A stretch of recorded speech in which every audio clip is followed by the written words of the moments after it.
Have you ever stopped to think about how education, something so common today, has been shaped over centuries of social and political transformations? In this video, we will briefly explore the history of education and understand how it evolved, especially during the Middle Ages, under feudalism, and how it was impacted after the Industrial Revolution and in aspects involving Brazil.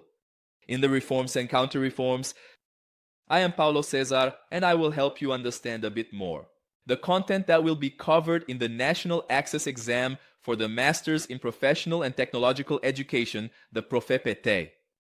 And if you are not yet subscribed to this Bora Aprender channel, click the button below, subscribe, so that you will have notifications of upcoming videos that will be posted over the next few weeks.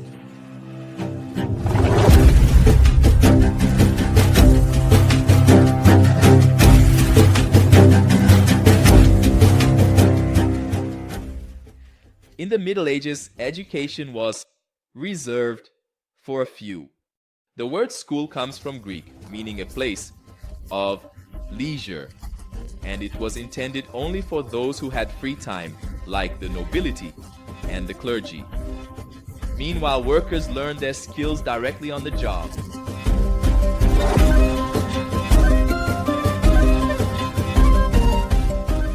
And remember, without access to formal knowledge. Under feudalism, society was divided into a rigid form of division between categories that tag, and education reflected this structure.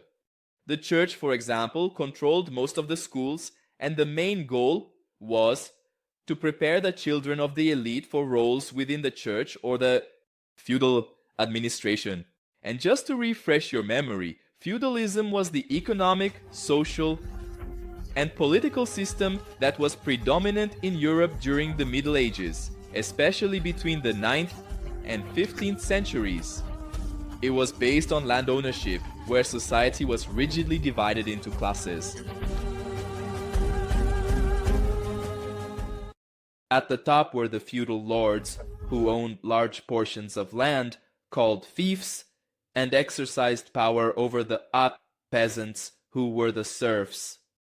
These serfs worked on the lord's lands in exchange for protection and the right to cultivate small plots for their subsistence, that is, to survive. Social relations were hierarchical, meaning almost all wealth and power were concentrated in the hands of the nobility and the clergy, who controlled the social and political life of the time. In feudalism, work was almost inescapable, meaning there was no way to escape it, and formal education was basically non-existent. After all, there was no reason for the peasant to study, since he only needed to plant, cultivate, and share what he produced with his feudal lord in exchange for his own subsistence, housing, and everything else. As I mentioned before, formal education was restricted to the clergy and the nobility, and over time, especially from the 18th century onwards, with the Industrial Revolution, the separation between education and work became even more evident and more institutionalized. Before this period, workers learned a lot directly at the workplace, through artisanal practices or within the feudal system itself while they were serfs. However, with industrialization, this logic changed significantly. The Industrial Revolution required a new form of organization of production and labor, where factories began to demand a large amount of labor, but only for repetitive and very specific tasks. This did not require deep theoretical knowledge, and that is why formal education also remained quite distant from the workers. Thus, work became mechanized, and of course, workers began to be trained to operate the machines. And this is what we call technical, manual, simplistic, repetitive work.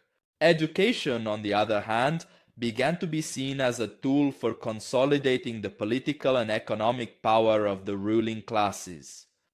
The elite, for example, who controlled capital and industries, began to have access to a formal and scientific education that provided them with the necessary knowledge to manage the emerging economic system.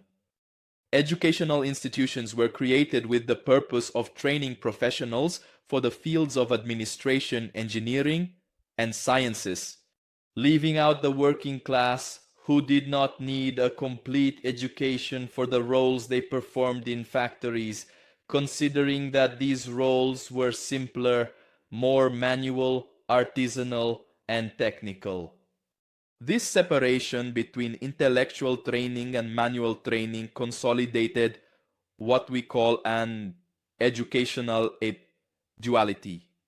On one hand, there was an education to prepare, to teach the elites, which prepared these individuals to think, to create, to manage.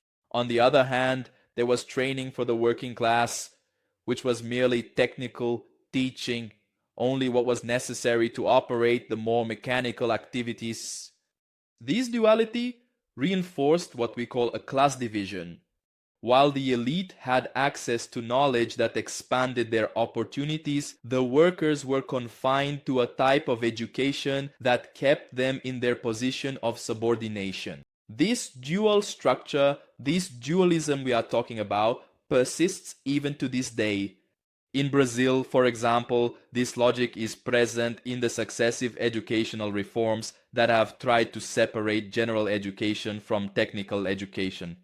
Reforms like Law number 13415 of 2017 reinforced this division by making the high school curriculum more flexible, offering minimal education for the majority of students, while the elites continue to have access to high-quality education. The struggle for an education that combines the intellectual and technical training to provide a comprehensive education, comprehensive for the student. It is a historical struggle that continues to this day. This duality in education has become a characteristic of class societies, just as it has been consolidated in a capitalist society. And one of the great contradictions throughout history is the relationship between capital and labor, because capital constantly seeks to maximize productivity but has not always been interested in educating the working class base. In fact, popular education only became a necessity with the advances in productive forces during the Industrial Revolution. The economist Adam Smith recognized this by suggesting popular education, but he recommended that it be applied in homeopathic doses, that is, distributed in a very limited way, very gradually. And still within this contradiction between capital and labor, it is important to remember that in Brazil, various reforms and counter-reforms have been implemented throughout history. And, as I mentioned earlier, Law number 13415 of 2017, for example, brought back the idea of minimal education for minimal citizens, revisiting the principle of educational duality that we had already seen in previous reforms. During the 1980s, the debate about integrated high school education, inspired by the idea of polytechnic education, sought to overcome this division, advocating that all students should have access to a complete education, both technical and intellectual. Previous reforms, for example, like the Gustavo Capanema reform in the 1940s, introduced organic education laws that attempted to give more cohesion to the school system. However, vocational training became mandatory for the children of the working class, limiting their access to higher education. Later, in the 1990s, still under the government of Fernando Henrique Cardoso, Decree 22 on the 8th of 1997 formally separated vocational training from high school education, reaffirming this division between technical education and general education. In other words, there was a clear separation between vocational training on one side and general high school education on the other. These were some examples of the contradiction between capital and labor, this issue of educational duality.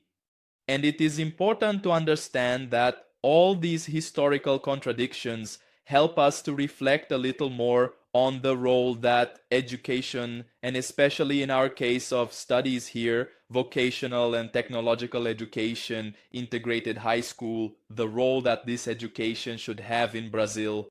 Should we continue accepting a fragmented education, or should we fight for quality education focused on a unilateral polytechnic education, an integrated high school that connects work, science, and culture?